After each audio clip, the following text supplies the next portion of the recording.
Welcome, and for those of you who were here last week, welcome back. We had a wonderful presentation last week introducing us to early childhood development from birth up through age 7.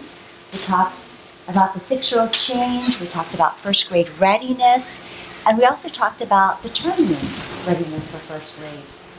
Tonight we have a wonderful presentation prepared for you, and Leslie Burchell-Fox is going to now join me to introduce our guest speaker for the evening.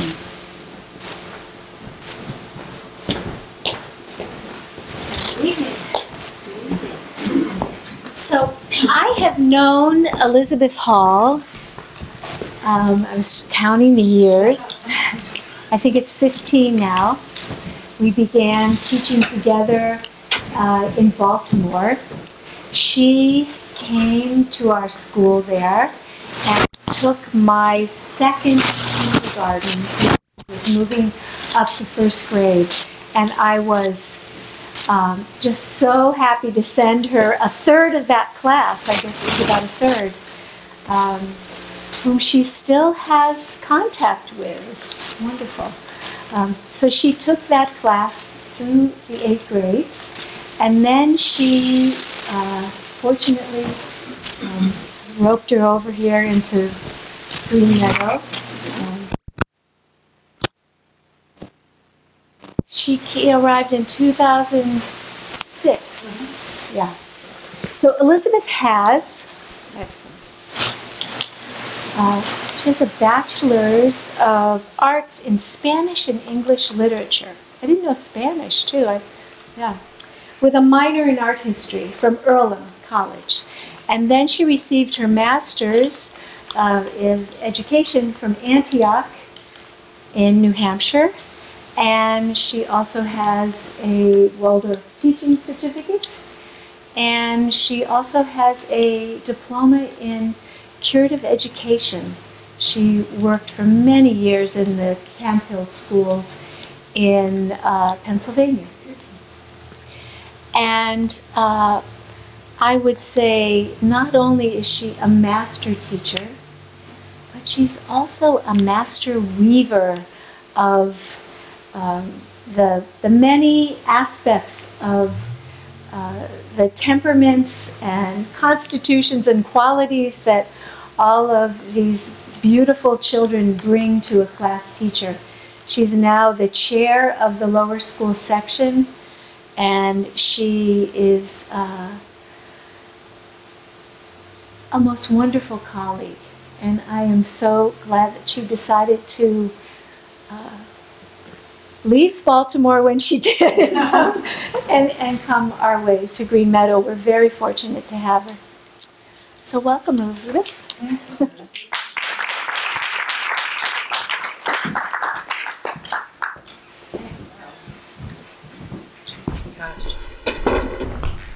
So let me just get myself plugged in here. I think that's okay. So, gosh, thank you so much for coming tonight. And thank you so much for the early childhood section for hosting this. And their amazing presentation last week. It was really incredible how much ground they covered. And in a way, I am so glad I came last week because it gave me courage.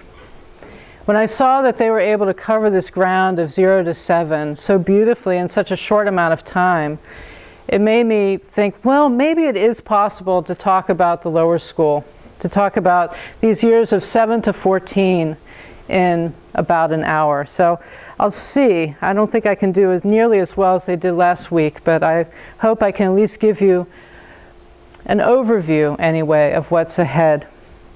I'd like to give a short overview on child development in this time, a little overview of the grades, a little bit of the curriculum, about the sort of things the students will be studying.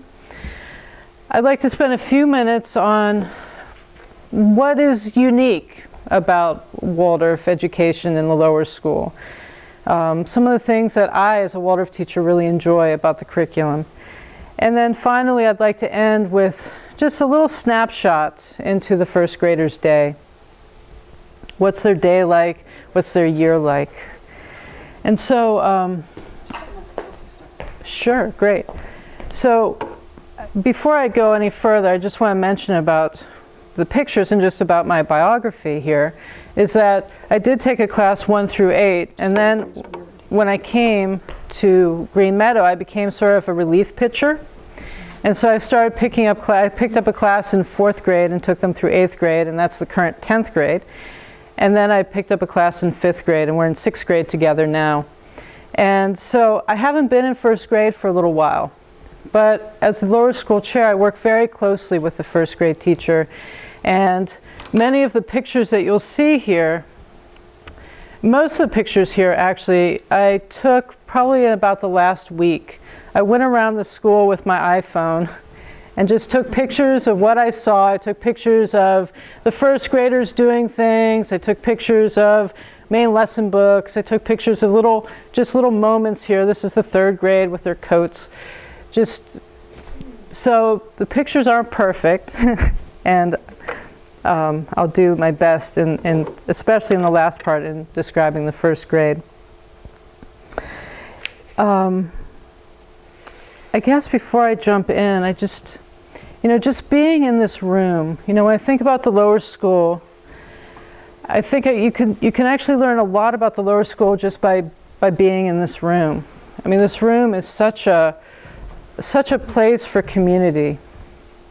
It's the place where the senior class has their senior presentations. The senior class in the high school, they spend a whole year preparing a lecture, doing a project about something they're interested in. They often show the fruits of their research in this room.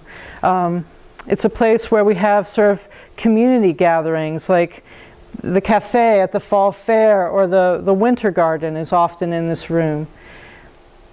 It's a place where the students come together for the arts. The orchestras, the 6th grade, my class just today was right here, and they're playing the orchestra. The violins were over there and the cellos over there.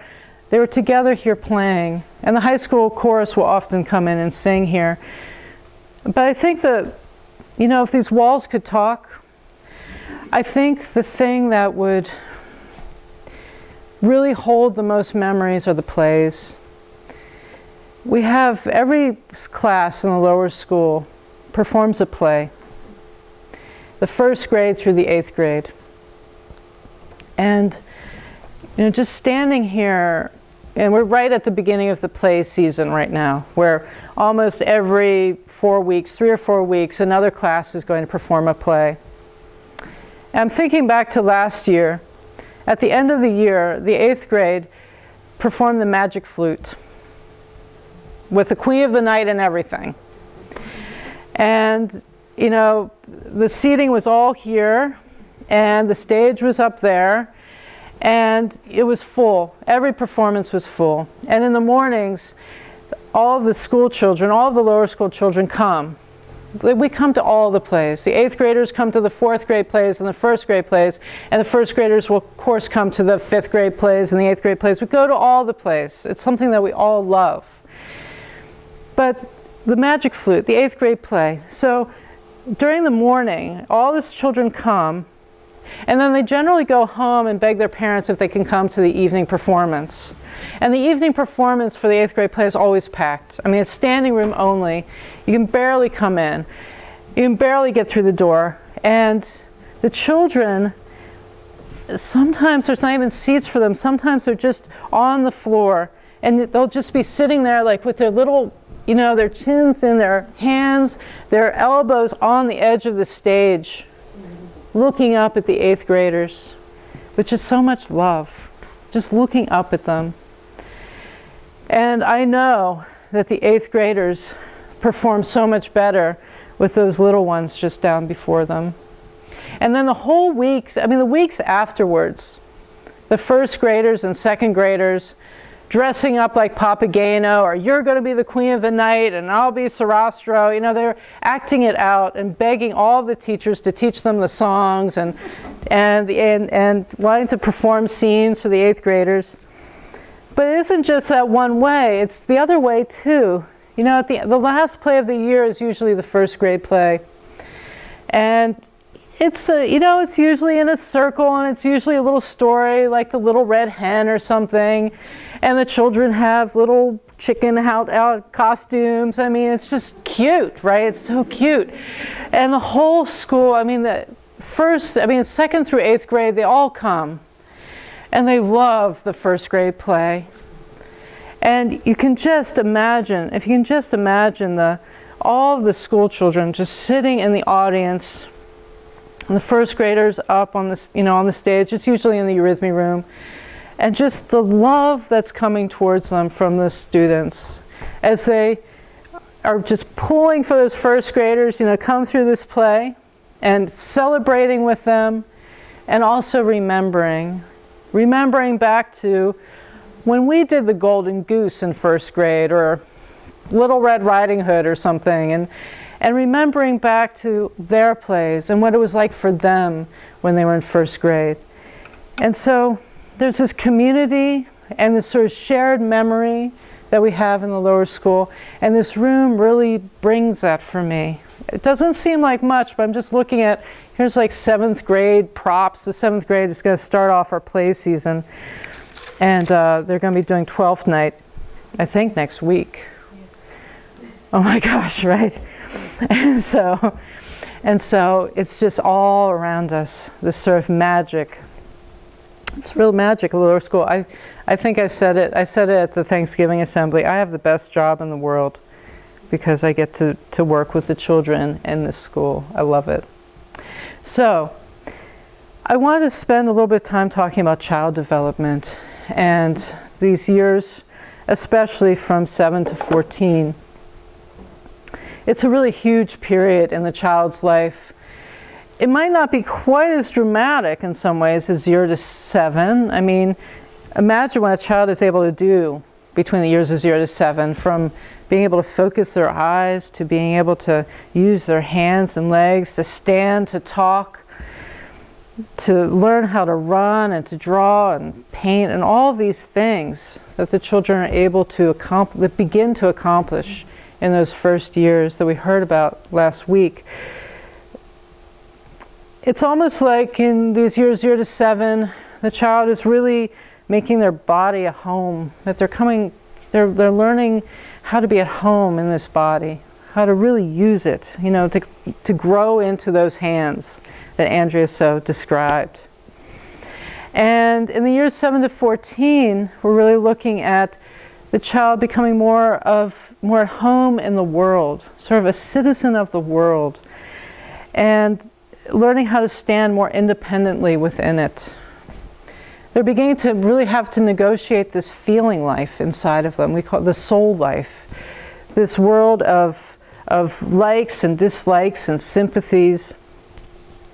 And we hope that at the end of this time, of this 14, when they leave the lower school, that not only will they be able to read beautiful literature and be confident in mathematics and have a foundation in foreign language and be competent artists, but that they will emerge having a greater mastery over this feeling life, that they'll feel like they can be masters of their own ship, so to speak, that they have the strength and resilience to be able to work through difficulty because they've faced difficulty, whether it was facing that long division problem for the first time and getting through it, or working through that time when they didn't want to practice the cello, and then finding that when they did, that they really were successful. And that they may begin to have an inkling of their star, of their destiny, that they have something special and unique to give the world.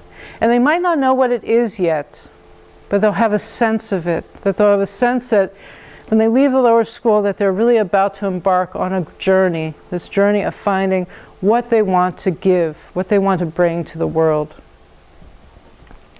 So when I was thinking about how to try to describe this period, I turned to a writer, Jack Petrash. Actually, I think I have it up here. Hold on. well, ooh, wait a minute. Freeze, wait a minute. Okay, so that, it just skipped like 3 slides. So I'm just, Waldorf teachers and technology. There's lots and lots of jokes about this. Yeah, it's like how many Waldorf teachers does it take to screw in a light bulb, right? And the answer is, well, we don't know because Rudolf Steiner never gave us any indications, right? You know, so, all right, so I'm happy I can actually use a cell phone. But anyways, here we go.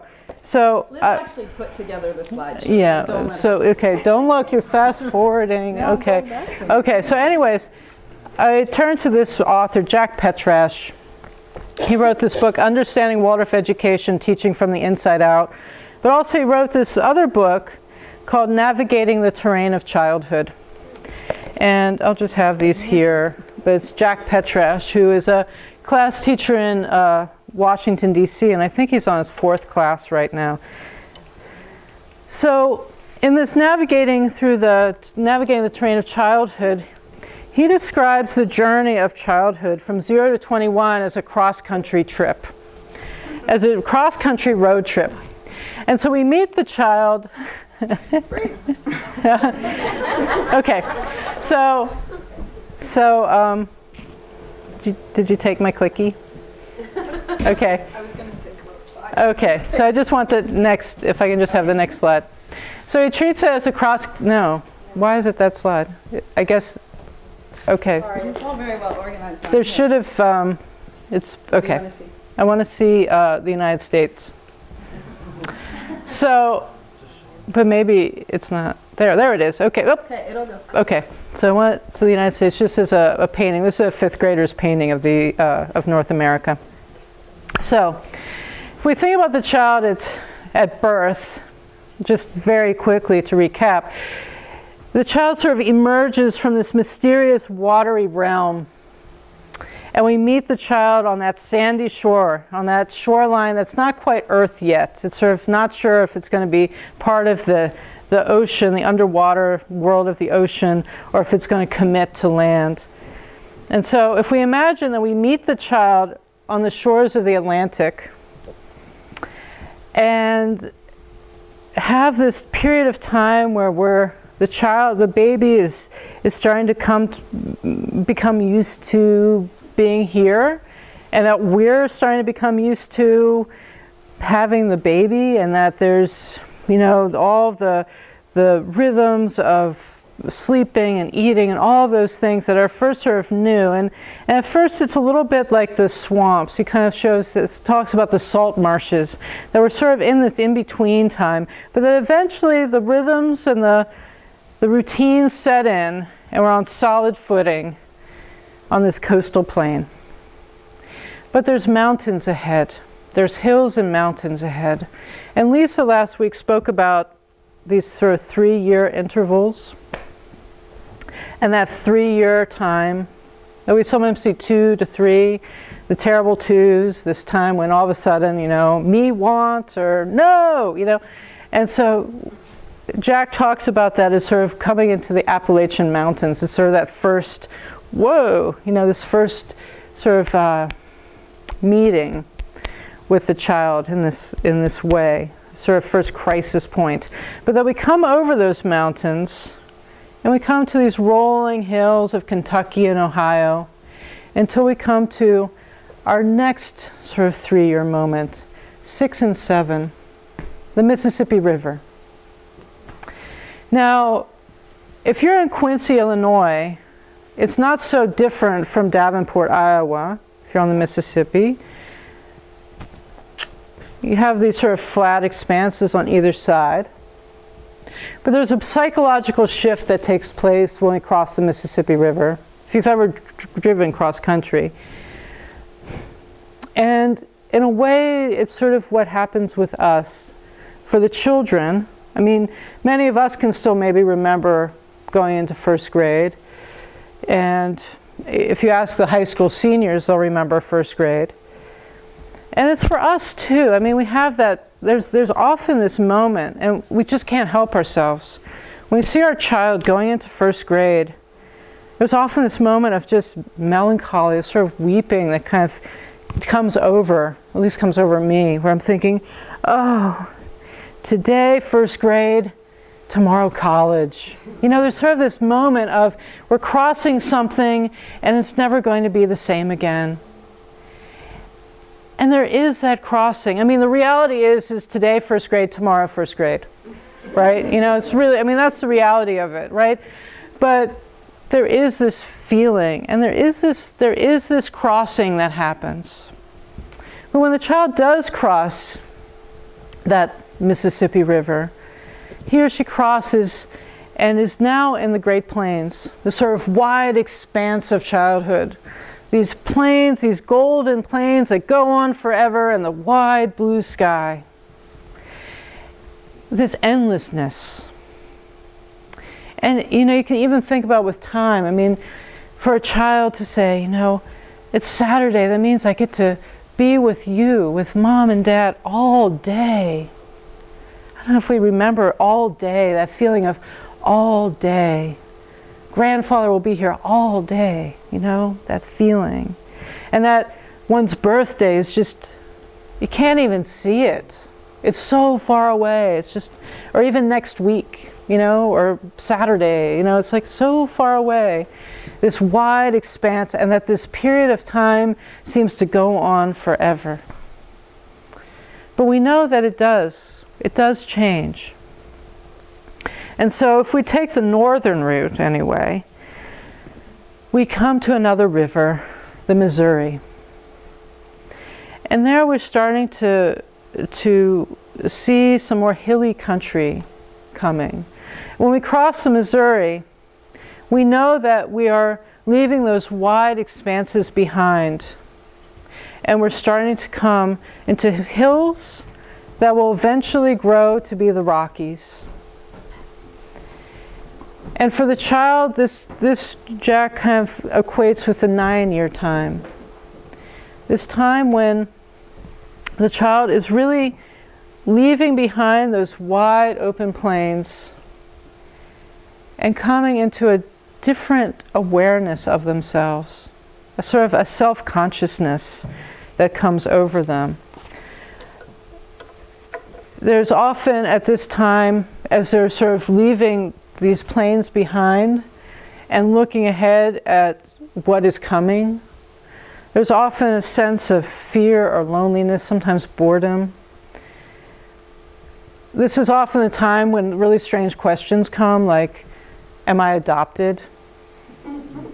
Are you really my parents? What's going to happen to me if you both die? These questions like that they're thinking, who am I? Who am I? I'm this independent, unique person in the world now. I'm no longer just a part of you, of the family. I'm now separate. And how do I fit into this? Am I really related to you? I remember with my own girls, I had a really profound experience with this. I remember looking at my youngest and having this feeling that I could no longer see what she was feeling. I could no longer see what was... When she was unhappy, it used to be that it was almost like she was like a clear stream. You know, so when she was unhappy, I could usually see what was wrong. You know, maybe she was hungry, or maybe she was tired, or maybe, you know, something from school would come up. But at this time, all of a sudden, it was like her soul was like a deep lake, and I could no longer see the bottom of it. And she couldn't either. And so it was this time of profound change that was happening in the child's life. This kind of awareness of the inner world. And really the goal of, one of the big goals for me of Waldorf education in these grades is to be aware of this and not to shrink away from it. We rejoice in this because even though there's a sadness to it of leaving those plains behind, it also means that the child is now really ready to come into the world. to really learn, to really find what their destiny is. And so my job then as a teacher is really about trying to help the child reconnect to the world. There's sort of this drawing back. So I'm going to try and help the child reconnect to the world of nature, and to the world of music, and to all of these things, to love the world, to maintain their interest in it, while also trying to help them have ways of expressing what's inside, whether through music or writing or arts, so that they have the language to express what's this world inside that is just as great as this world out, but that there's this balance, that they're able to go and be able to have language for both, an interest for both. And then these hills keep growing, and if you've ever gone really that northern route, you'll come to a land, the Badlands. If you've ever been, it's an amazing place. This land of really sharp contrasts, these rocky hills that have this holiness to them. And in the 6th grade with the 12-year-old, it's almost like a precursor to what's coming, to adolescence. You have sort of this mini adolescence in a way. But there's often this feeling of sharp contrast that the 12-year-old has, of really black and white. And you know, it takes a great deal of peacefulness and serenity from the teachers and the parents to really hold firm during this time.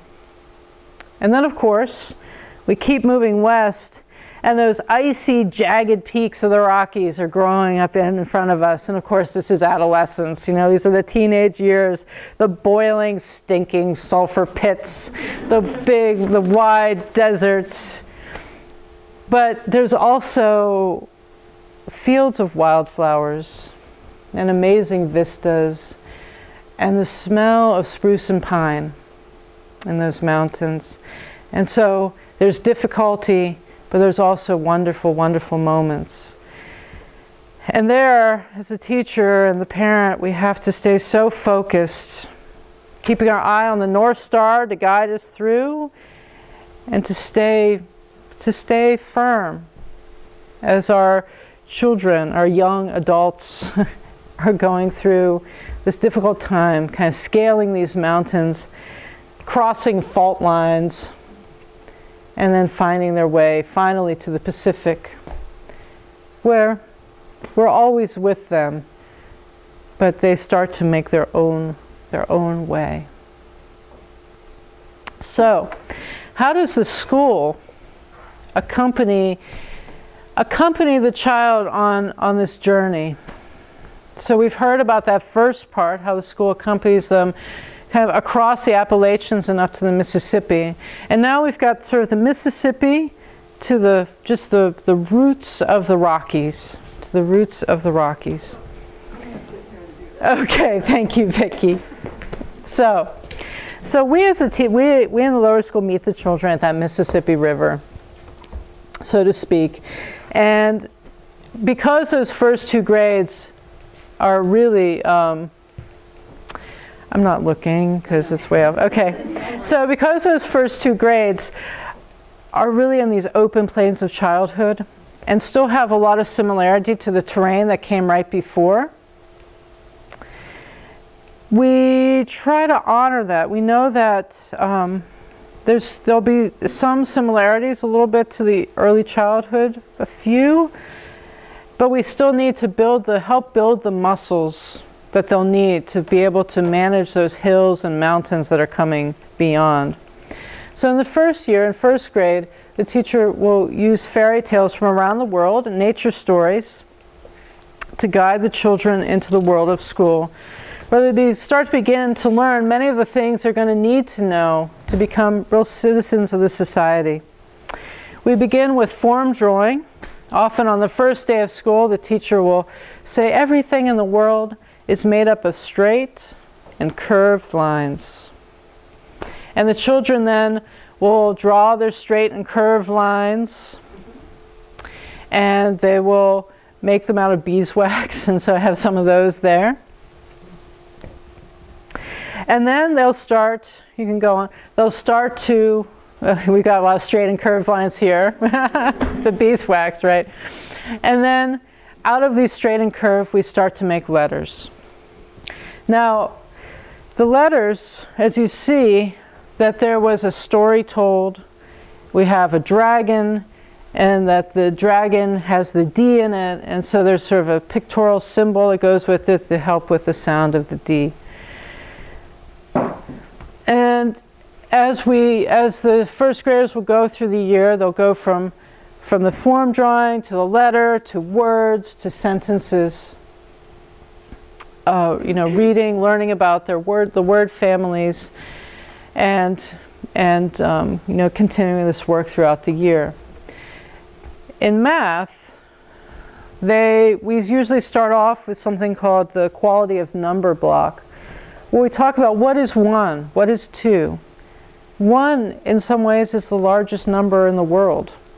I mean, the students might know about Googleplex or 5 million or something like that. They'll come up with big numbers, but we can also say that 1 is the biggest number in some ways, because you can have 25 students in a class, but they're in one class.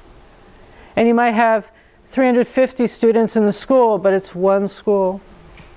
And of course, the billions of people on the earth, but one earth and one universe. And how big can we go with just 1? And so those are the kind of conversations we have as we go from 1 to 2 to 3. What is 2-ness? What is 3-ness? And we learn to write the numbers. We go from bigger to smaller as we try and get their handwriting so that they can manage the numbers a little smaller so they can start to work with them for calculations. And of course, we do a lot of movement. They're doing a lot in chalk and beeswax. In movement, they're stamping and clapping their times tables. They're moving in rhythmic ways so that they can learn these times tables. And we introduce all 4 processes in first grade. So they're learning addition, subtraction, multiplication, and division. They're introduced to all 4 ways of working with numbers, often with manipulatives and stories. The world of nature opens up to the children through walks and stories about the world outside their windows. And they're also introduced to a host of other subjects, including things like German and Spanish and singing and recorder and gym. And so this slide is just, these are tone bars that the music teacher brings. And so the children are, learning how to play instruments. They also learn a simple flute, a simple recorder. They begin to learn recorder in first grade as well. And they also have some old friends like handwork, which they had been working on, of course, in the early childhood time, and eurythmy. They continue with eurythmy as well. In second grade,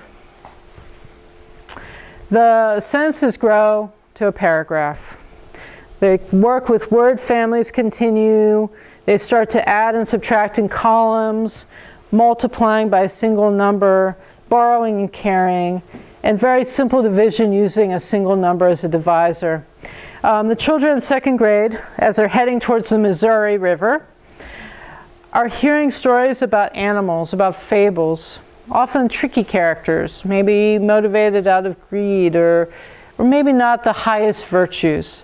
But they're also hearing animal stories, say from the Jataka tales, about animals who are very noble. And they're also hearing stories that are about people who really act out of goodness and love. We often sort of see them as saints, these legends about people who are really working out of goodness. And often those stories will also have animals, such as Francis and the wolf or Jerome and the lion. And so in second grade, we really have this dichotomy. We have this sort of tricky characters, but also these others who really are talking about the goodness in the world. And so second graders are often really struggling with these things. They're starting to maybe lie a little bit, or maybe take something from a neighbor, or struggling a little bit with maybe a little bit of cliquishness and things like that. And so these stories reflect a little bit of where they are, but also really show how they can be. And so it's really trying to reflect where they are in this journey. The sentences, the sentences grow to a paragraph, they continue on. And in the first and second grade schedule, again, honoring that they're still on this plane of childhood, after lunch, they do not have academic classes. They have sort of a story time, and then they have outdoor play. So they have, German and Spanish and those things in the morning, but then at lunchtime, they might, as I said, they might have a story, they'll have a story, and then they'll just have outside time. And so they sort of have a half academic day, with, of course, a lot of, even in that half academic day, they've got a lot of movement and arts and music in that. Now this all changes when the children cross the Missouri River into third grade. As I said, this 9-year time. When, with the self-awareness that comes at this age, as I mentioned, this is when they're asking, how do we survive on the earth? How am I to be here? And the curriculum tries to meet the child with blocks on farming, on shelter, on clothing, on food.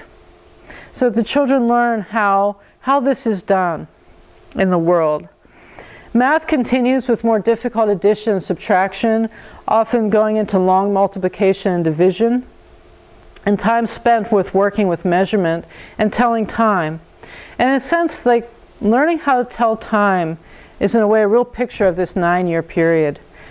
Because on those wide plains of childhood, you came in when the street lights came on, or when mom called for you, or when it started to get dark, or something. There was something in the environment that lets you know when it was time. And time sort of had, again, this sort of vague, sometimes it was very short and sometimes very long. But in third grade, we start to teach the children how to tell time. And what a thing, because once you know how to tell time, you're always responsible for it. It's no longer the environment that's sort of informing you that it's time for dinner. Now you need to know, and you need to be ready. Now, of course, it's a gentle transition, but it's the beginning. It's that beginning, and for me, it's such a picture of this 9-year time. So we have the stories of the Hebrew people, also told at this time. It's a story of how a people made their way on this earth and learned how to make their home here. So you can see we also start working with cursive. The children start working with cursive. Reading group begins. Writing now covers more than one paragraph. Vocabulary becomes more challenging. They're starting to work with grammar, with nouns and verbs and adjectives. You can go on. The children begin to learn a stringed instrument at school. So they're adding an instrument practice. Oop, you can stop there. They're adding instrument practice to their kind of daily life. And they sometimes even have a little homework at this time. Now, I didn't have a picture of the farm trip. This is an older student's trip, and you can, if you don't want to see, we can go on to the next slide, because I just put that one up because it's funny. But this is also the year of the farm trip, and it's the first overnight trip that the class takes. It's to Hawthorne Valley Farm up near Hudson, which is a Waldorf farm program about 2 hours away. And there they feed the cows and take care of the chickens and make bread and do all sorts of things. Take part in the milking. There's usually a calf that's born, so they have to name the calf. And they become a part of this farm community.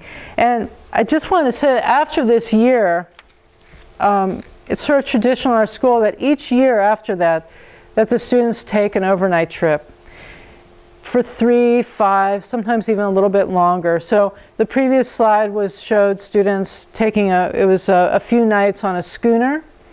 And here this is on the schooner, and here this was just recently, just this past fall, the 8th grade went to Boston for a few nights, and they did some sightseeing. And here I believe they're at Lowell, learning about the Industrial Revolution. And so these are a couple things. And it kind of culminates, of course, in the 12th grade. 12th grade takes a longer trip. But in the lower school, the 8th grade sometimes goes on a wilderness trip. Most of our class trips tend to have wilderness-based, our wilderness base. We go canoeing and rafting and biking and go to places where we can learn outdoor wilderness skills. But in the 8th grade, the trip might be a wilderness trip, or they might take a wilderness trip. Sometimes, like this year, the 8th grade is taking a service trip. They're going to DC and they're going to be working with the homeless for a number of days. And they're going to do a little bit of sightseeing to the museums. And they're actually going to have, I think, a few days at the beach as well, sort of as a culmination of this lower school time together. So to move on to 4th grade, I'll try and talk a little faster. So here are the children. I mean, they've come across this Missouri River and they're really feeling themselves as here. They're really interested in where they are. And so we tell them about local geography. We tell them about where they are. And so we have Hungry Hollow Road and the cafe. And then if you go to the next slide, we've got, you know, New York and the Hudson Valley. If you keep going, you'll see a little bit more. And so we do a lot about local geography, about the landscape. The first slide that had the Viking ship, we also often tell them stories, the Norse stories. These stories about Thor and Odin, these gods that, you know, are sort of fighting amongst each other, but and often have a trickster quality, but bravely continue on even though they know that the end of the world is coming, that Ragnarok is coming. And in a way, it's again this picture of this childhood time, of this 9-year time, that, you know, the children can kind of still look back and see those plains in the distance, even though they're now starting to climb these hills. And the Norse stories that end with Ragnarok, the end of the world, kind of show that. It's sort of saying goodbye to that world in a way. But with Ragnarok, there's the end of one world, but the beginning of a new one. And so it's sort of with this beginning, this hope, going into the future. It's just a picture to sort of help them. It's food for their journey. The students continue on with writing. Yeah, why not? And reading groups continue. Fractions, keep going, please. And fractions are the big new math of the year. And the teacher patiently works with manipulatives, pictures, movements, games, anything to help the child move into this new process, this new concept of fractions. 5th grade is really well known for its wide sweep of mythology that touches upon history. So we have the stories of Gilgamesh, of Isis and Osiris, of Rama, of Arjuna, of Zarathustra, the fall of Troy. The children at this age, in a way, are sort of like little Greek city-states. You know, often they're coming into little social groups that will dissolve and come together when there's a big project. And those groups will change and alliances will shift as the year goes on. And again, this story of Troy, you know, with this great city burning and the refugees making their way to found a new land in Italy and the victors making their way to Greece. It's almost, again, another one of these pictures of leaving this world behind and going off to find something new, to start something new, to find your destiny. So it's again these pictures that we're trying to give the children as kind of courage to go on. They have longer pieces of writing, such as short reports. And the math goes on with fractions and reviewing fractions and more difficult things with fractions and also decimal fractions. And the students at this point, and we also study botany at this time, so this is a painting of a dandelion. The students are also offered the opportunity to play a different instrument.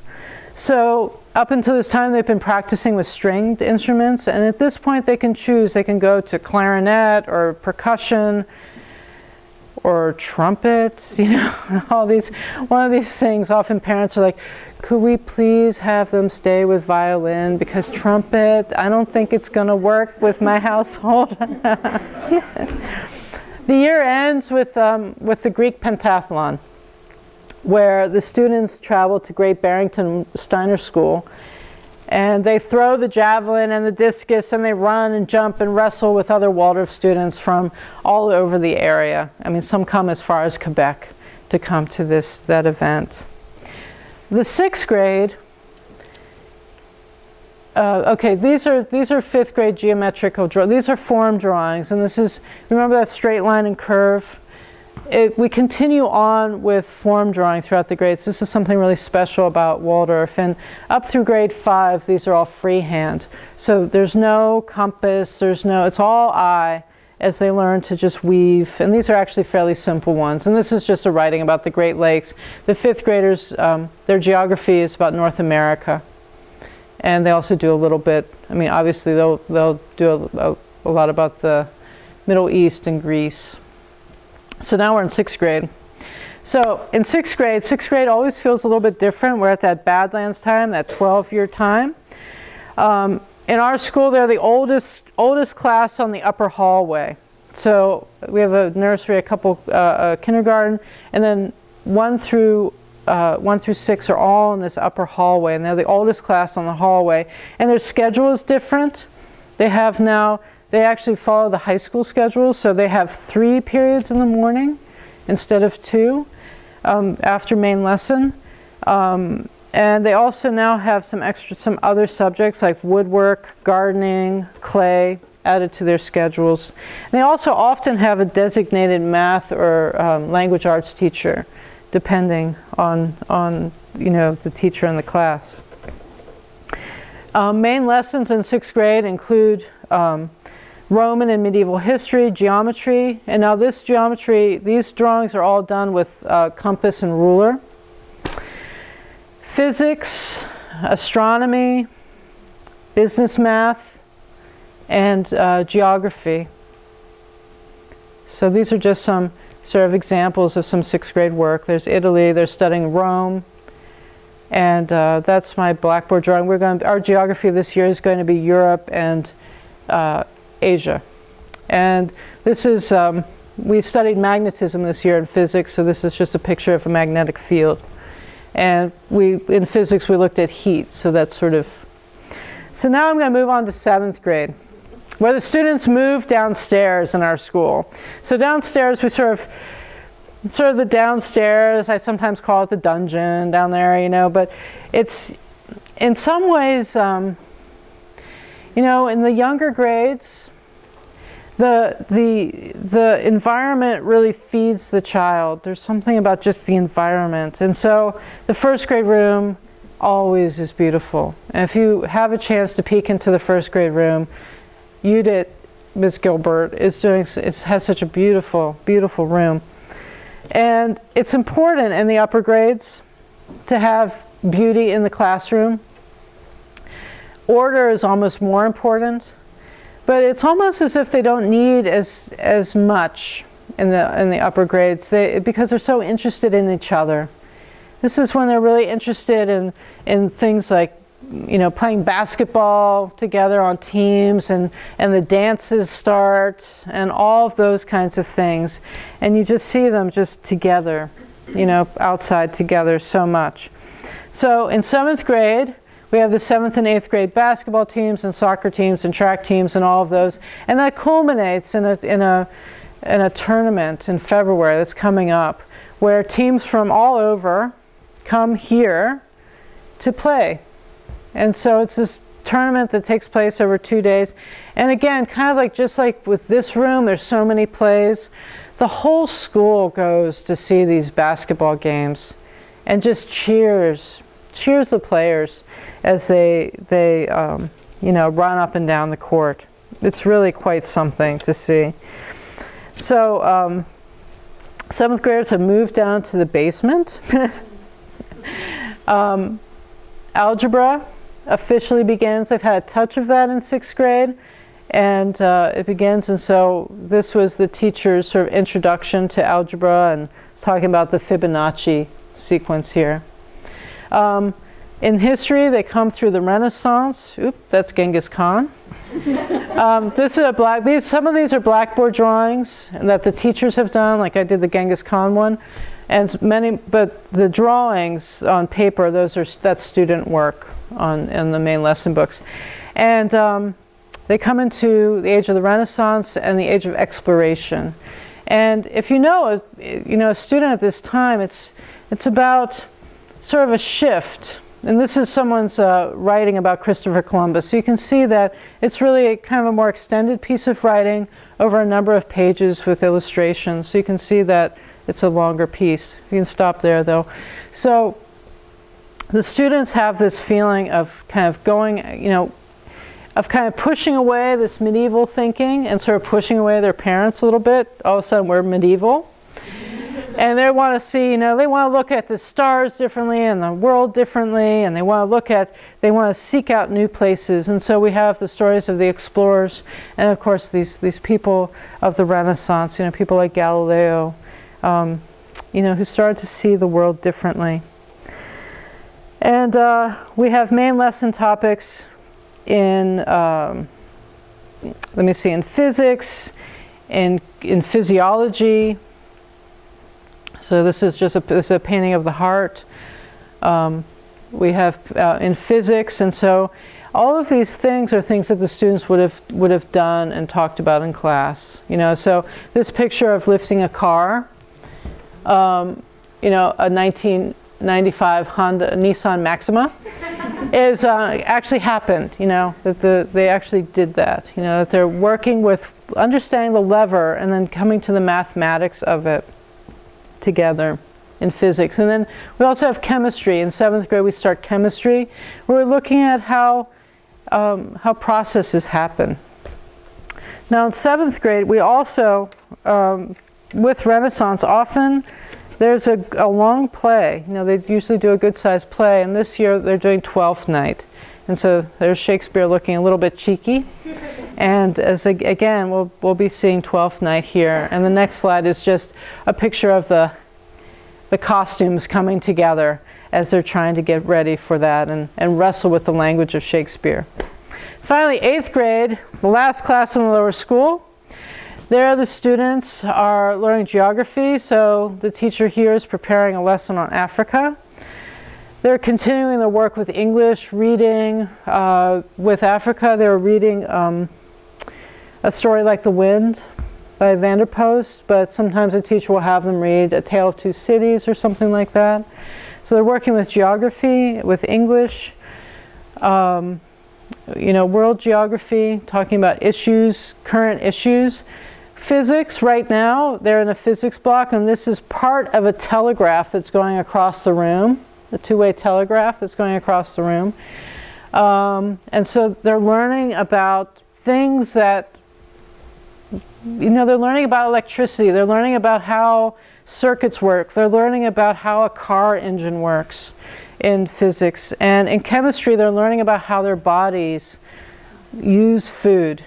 And they're learning about physiology, the anatomy of the body. And so in 7th grade, it's more about nutrition and about the reproductive system and about nutrition.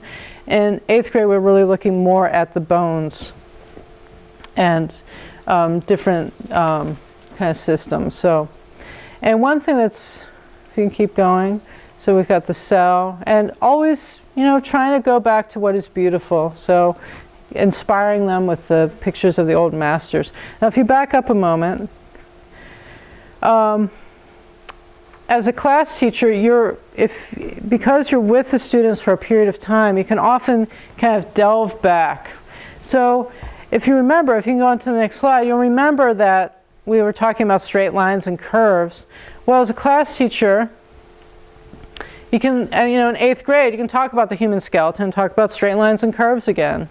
And if you go on to the next slide, and that we're made up of straight lines and curves, you can kind of hearken back, and there's this warmth of, oh yeah, I remember those lessons in 1st grade, and they remember. There's this warmth that comes as we can always go back and kind of talk about what they've already learned. In history, we talk about revolutions, and if you know 14-year-olds, you know that's really appropriate. And you have to, as a teacher, you have to be ready to hold your ground because regicide is on the table, right? And so the American Revolution, French Revolution, Industrial Revolution, the Technological Revolution, it's all a part of the history. And of course, you're really running up against the skill of the students. So the previous slide was a chalkboard drawing. And now on the next slide, you see a child's main lesson book drawing. And you can see, oftentimes the teacher says, I'm going to put it up on the chalkboard, but what they do is going to be 10 times better. So we have some slides, you know, they're working with calligraphy, learning about civics. Here's a picture of the storming of the Bastille. But I really want to stress that it's not just about drawing. Like, this is a student's writing about the French Revolution. Okay, so it isn't just about drawing. And often there's also a block on meteorology. And if we think about meteorology as sort of the feelings, the changing feelings of the earth, it's sort of a reflection that this is a time of real changing feelings in our 14-year-olds.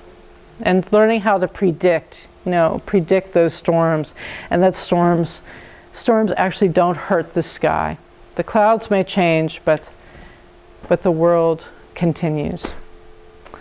So, many people have talked about the 8 years, but one book that I've enjoyed is School as a Journey by Torrin Finzer. He was one of my teachers at Antioch, and this is just he just gives a little snapshot. He talks about his 8-year journey as a class teacher. He describes each year and sort of what he does and what he's teaching in each year, and just how the children change and how he changes as he goes along. And so now I'd like to just talk a little bit, and can you back up? Sure. I think. Okay. I want to just talk a little bit about some of the things that kind of make it exciting to be a Waldorf teacher. And there's many things. It's going to be hard to kind of narrow it down to just a few. Could you tell me time, quick? 8:05. 8:05. And I started at 7? No, we started at 7:15. We're trying to end by 8:30. I'm so sorry. Okay. It's hard to, whoa. Okay, it's hard to talk about this stuff. So, first thing, I guess, is movement. And if you can kind of just show these next slides, even in the upper grades, we do the experiments, and then it comes onto their pages. And if you show the next one, like, so this is a group of students who are going to build a motor, and then you see the drawing of it, you know, here, and they're describing it. I might have another one. So, you know, the teacher's going to show the goose. Keep going. Yeah. The teacher's showing the goose, and they're doing goose, and then they make them out of beeswax, and then you have it on their page. I'm sorry this slide is so weird, but it's actually supposed to be a big G in the goose, you know, the student's drawn, you know, so that everything, and I think this is the last one in the section, is that, like, for instance, this was in the first grade room, that the children, you know, have their little numbers so that they can kind of move around, and that they have this number game that they play, and so as each of them have these little Napoleon hats, you know, to be different numbers. And so if we can make a game with it, or move, we know that helps. It helps so much for the students to then understand, have a deeper understanding of it. And I don't know if you want to just take a stretch break, but if you want, I can just try to show something. I mean, in the lower grades, we were just doing so much with things like as simple as just like clapping and walking, 1, 2, 3, and then you're sort of maybe imagining that maybe you have a little limp, so it's just 1, 2, 3, 4, 6, and then you're starting to clap the 3s, and then you might have one group of students clapping on the 2s and one group on the 3s, and you see where they intersect. And you can even come to things where, for instance, just with yourself, like if I have this hand is just the ones, like all the multiples of 1. So you want to stand up? Andrea wants to stand up. This is good for a little break. And I promise I'm not going to be, I'm going to try to zip through the rest of it. But so for instance, okay, so all the multiples of 1s here are just 1, 2, 3, 4, right? And then we can make this hand the multiples of 2. So these are going to be 2 and 4. I'm going to go this way because it's really tricky, right? So if I'm starting to count, then it's 1, 2, 3, 4, 5, 6, right? So that's pretty easy. But then we can add in our legs. So how about we make this leg that's underneath the 1? So I've got 1 and 2. If I make this leg a 3, So we've got 1, 2, 3, 4, 5, 6, right? And then, well, you know, we've got this other leg, right? So we make that 4, right? So let's just see if we can slowly go through, and let's see if we maybe make it to 12. So 1, 2, 3, 4, 5, 6, 7, 8, 9, I had to think about it there, 10, 11, 12, right, exactly, okay? Now, if I guess we can go faster, you know, the students do it very quickly, you know. But there's all sorts of things, a lot of clapping and beanbags and jumping, and in the early grades, we spend a lot of time in movement. And really believe that's a big part of what we do. Another thing is that we really believe in having a holistic curriculum for everybody, that everybody should paint, and everybody should play an instrument, and everybody should, you know, be challenged to read, you know, works of literature, and everybody should be a part of it. So it isn't just the students who are really musical, who are in the chorus, or who are in the orchestra. Everybody's playing a musical instrument. Everybody's, you know, learning German. It's all, you know, we really see that we want that student who's gifted and strong in mathematics to continue in that way, but also work on their ability in music as well, or in the arts, in visual arts, or in drama. You know, we want to have the students have this general foundation so that when they come to that point where they're deciding what they want to do, that they haven't, you know, pushed something away so young, you know, that they haven't made that decision when they were 8 that they can't sing or they don't want to play a musical instrument, but that's still open to them. And that way of thinking is still possible to them. So we also have a strong sense of community. I started off the talking about that, about this community that comes together. So for instance, these are 12th graders coming together with first graders and drawing together. And so we try to find ways that we can have our classes kind of work together. But there's also a strong community in the classes themselves. And also, of course, the parents, you know, so it's this community of the parents and the teachers and the students really in the middle. These are 8th graders showing community with caramel apples at the fall fair. Main lesson books. This is something that's really different about Waldorf schools. And Steiner didn't actually talk so much about main lesson books. He said that he thought it was a good practice to have make your own textbook, make your own notebook. And that most textbooks really limit what a teacher can bring. And so we do have some textbooks in the lower school.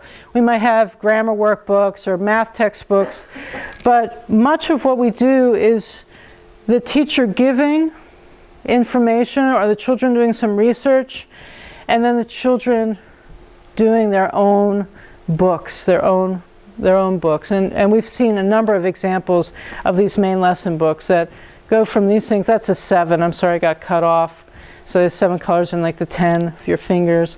But then, you know, it goes up. This is like a 6th grader drawing about, you know, sound. You know, how if you're like really far away, sound, it takes a while for sound to travel. Another huge thing is storytelling, and I was going to model this a little bit, although we're sort of running low on time.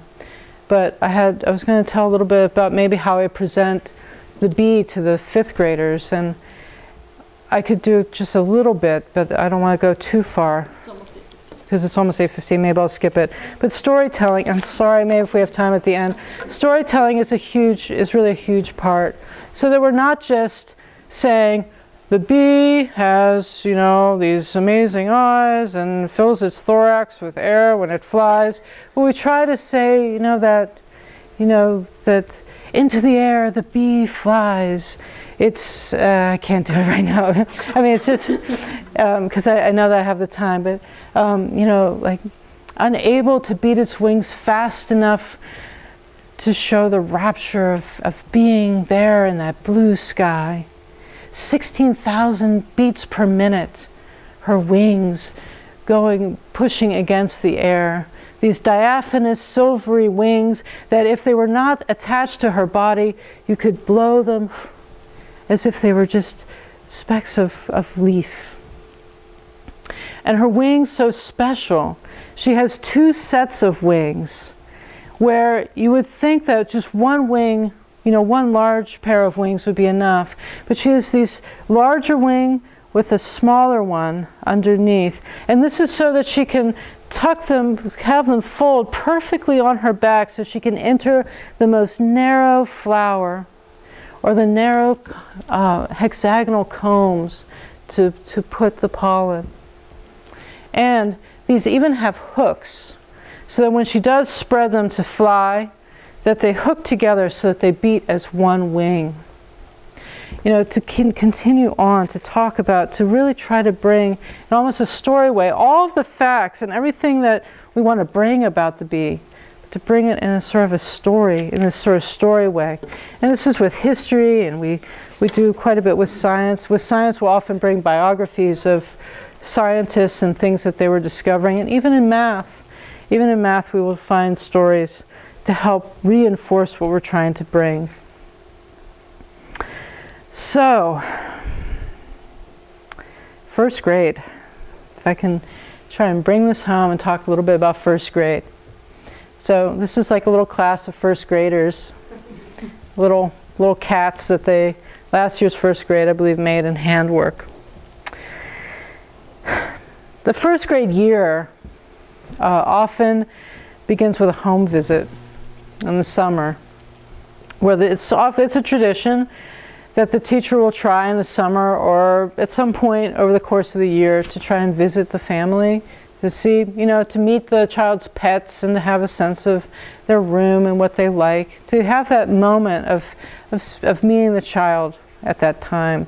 And so in a way, the first grade year sort of starts with that. Of course, we know about the first day of school, the rose ceremony. And as I mentioned before, this is again one of those moments of community because everybody, all of the students there, many of the students there, are looking as the first graders making their way across the stage and receiving that rose. They're all sitting there remembering what it was like for them. And again, they're just rooting for those first graders as they're making their way across. And there's just so much joy in the room as the students are remembering this. So the first grader makes their way across, their name is called, they make their way across the stage, the 12th grader meets them and gives them a rose, and they make their way down to the seats, and then the teacher tells them their first story as a first grade class. And from there, the rest of the year, well, the rest of the days, on most mornings don't start like that, obviously. On most mornings, the children come to school and they play outside for a while. Usually the first grade assistant or the teacher will be outside with them. And then when the bell rings and it's time to come in, the first grade teacher will be standing there and will shake their hand and welcome them into the room, where they then hang up their coats and get ready for the day. And usually the morning will start with a lit candle and a verse to sort of open up the morning and roll call. And then there's this whole period of singing and movement activities and games and dances and reciting poetry and singing and other activities like that, that it might go on for as much as 40 minutes. And oftentimes there's things like, as I said, working with math concepts or language concepts in this time. It's also this circle time is also a time that we call it's kind of useful for tuning the orchestra in a way, because the children are coming from all over. I mean, some of them are just waking up, as they're walking in the door. Some have been up for a really long time. Some have been driving for an hour, and some have just walked to school. So they're all coming from different places, and they're coming with sort of a different morning biography there about what their morning has been like. And so in a way, having this circle time is like tuning the orchestra, getting everybody onto that same concert A as we kind of move through the poems and the songs and move together. Much of this is done by pushing the desks to the sides and being in a circle, or even going to another room, or even going outside. And then coming back in, moving our chairs and desks back to where they need to be, and then starting the time where we're at our desks. Oftentimes the morning will continue into review. I'm not sure. Into review time, where there'll be, perhaps the teacher will be reviewing a letter or a word family or something like that. The children will have some time to reflect upon it and and there's often a little conversation about it. And in the upper grades, this really turns into time when the students are writing essays about what they've heard about and that kind of thing. But in first grade, sometimes it's even acting out a story. The students will often have like a little dramatic time where they're acting something out. This is a chores. All the students have chores, and so this is their little chore chart. It's kind of the review time. It's kind of philosophical. It's that time when you can ask, what is the biggest number in the world, and that kind of thing.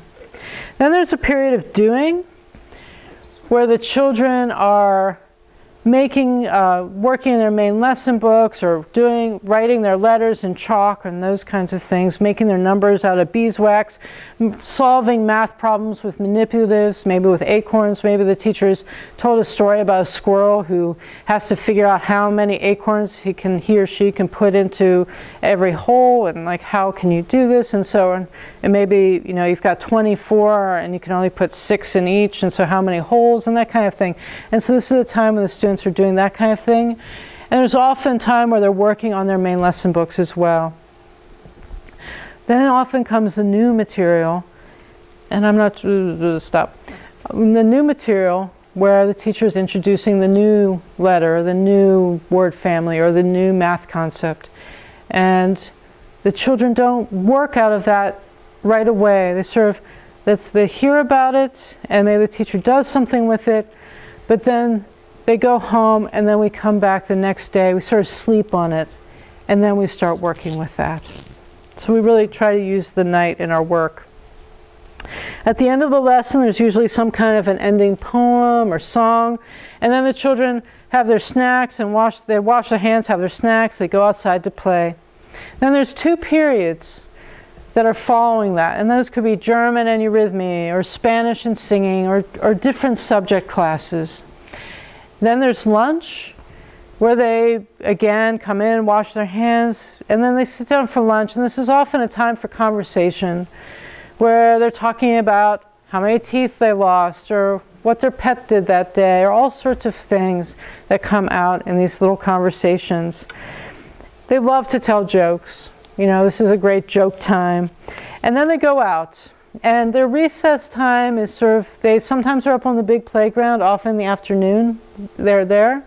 But we also have another little area called the Rocky Dell, which is full of rocks. And sometimes there's a little bit of a stream, and sometimes, and there's often sticks and things, and so they're often making little houses and jumping from rocks and things like that. They're really in this nature environment. When they come in from lunch, they usually will have a period where they can lie down and listen to a story. They have this kind of quiet time, and sometimes they fall asleep for a little bit. Then we end the day with outside time again, and this time they're up on the bigger playground with the sandboxes and some of the climbing equipment. And at the end of that, at the end of all of that, it's a long day for them. They have a slightly earlier dismissal than the rest of the lower school, so that they can, be outside a few minutes early before the whole hurly-burly of the rest of the school comes out. They can have that quieter, a little bit of a quieter dismissal before everything happens. And that's just sort of a typical day in the life of these first graders as they're talking about their teeth coming out, and there's so many things happening. And there's also a number of things that are happening in the year. I mean, of course, the first day of school with the rose ceremony. There are the meteors at our Michaelmas pageant.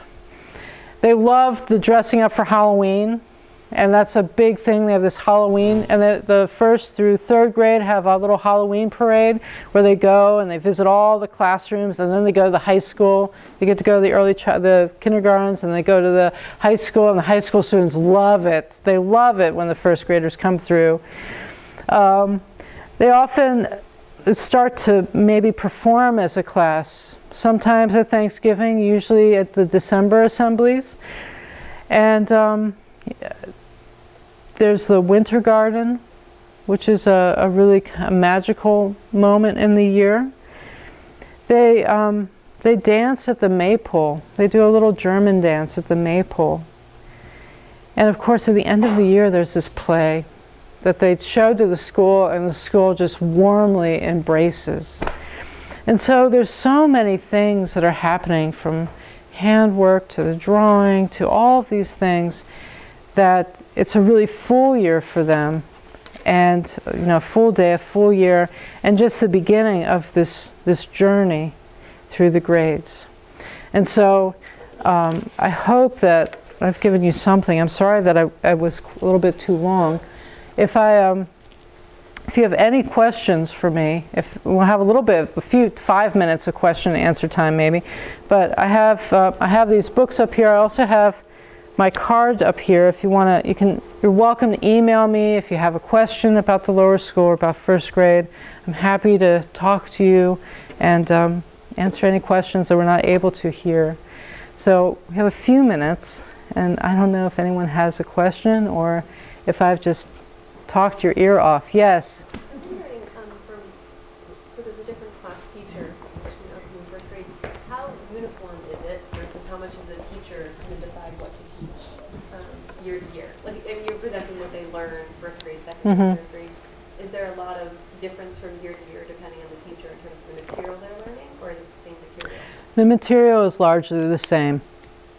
It's really largely the same. I mean, there is some choices in stories, maybe this grade didn't, this first grade maybe didn't hear Hansel and Gretel, and this grade did, but mostly the material's the same. Yes? How, if you could just give me a little tiny example of how German and Spanish is taught, or just one of those, how do they teach? In first grade? It's so much through songs and through poems and through games and through little plays. It's really, there's no grammar. It's really, in first and second grade, it's more about getting them able to speak and make these sounds, and to really get used to speaking it. And so, we try to work with the language a little bit like you might if you were in Germany or in Spain, that you're hearing it and trying to make those sounds. So the hope is that when you get to be older and you go to Argentina or something, or Switzerland on an exchange, that you might not really have that much of an accent, that you've been working on these sounds since you were small and really getting the pronunciation. Yes? Piggyback on both of those questions. One, do they have a choice of language to begin with, or they begin both with German and Spanish? Begin with German and Spanish. And the reason there is that we aren't asked to have German and Spanish, or there's no set in which languages we teach, but we try to have two languages that have a different root, a different way of dealing with the world and with grammar. And so it's, to think in Spanish and to think in English and to think in German, it's really different. I mean, the way of thinking in German is so different from Spanish and so different from English. And so it's really, again, this sort of stretching that we're trying to do. We're trying to help the children you know, by the time they leave 12th grade, be able to see the world in so many different ways, to see the world musically, but also to see the world, you know, artistically, mathematically, all these ways. But even in the world of language, there's such difference. Mandarin Chinese? We've talked about, you know, we always have to build a language program, we need really the teachers, and, you know, so it's something that we've talked about, you know, should we phase out one of our languages and pick up Chinese or Japanese or Arabic, or, you know, so it's something that we definitely talk about. And, you know, if maybe we had, if a teacher came to us and said, I really want to be here and I'm fluent in Chinese, we might be, you know, we might think about switching. But we have really strong teachers in both German and Spanish right now. I'm sorry. To the teacher. The main teacher teaches all the subjects from 1 to 8 to the 8th grade. Teaches, I mean, we have subject teachers in things like German, Spanish, gym, eurythmy, the crafts, music, orchestra, those eurythmy. So we have subject teachers, and we even in the upper grades in middle school, we often will even have subject teachers for language arts, for English, and for math. So you might have separate math teachers. But the class teacher, the main teacher, does carry the early math and writing and reading. We do have, you know, reading groups in 3rd grade, so it widens a little bit. And then the science and geography and history, yeah. Does it mean that you get a new 1st grade teacher every year? Yes. It's sort of it's the opposite, right? So in most school systems, you're a 1st grade teacher and you become really, you know, you just know that 1st grade curriculum. In our school, we think that it's more important that an intelligent person can kind of learn, you know, sort of relearn 2nd or 3rd grade math or whatever, but that learning the children and the families is what's hard. And so you don't want to lose that. And so that's sort of, we try to follow as much, you know, as much as we can. Of course, life happens, but we try to follow the students as far as we are able. Yeah.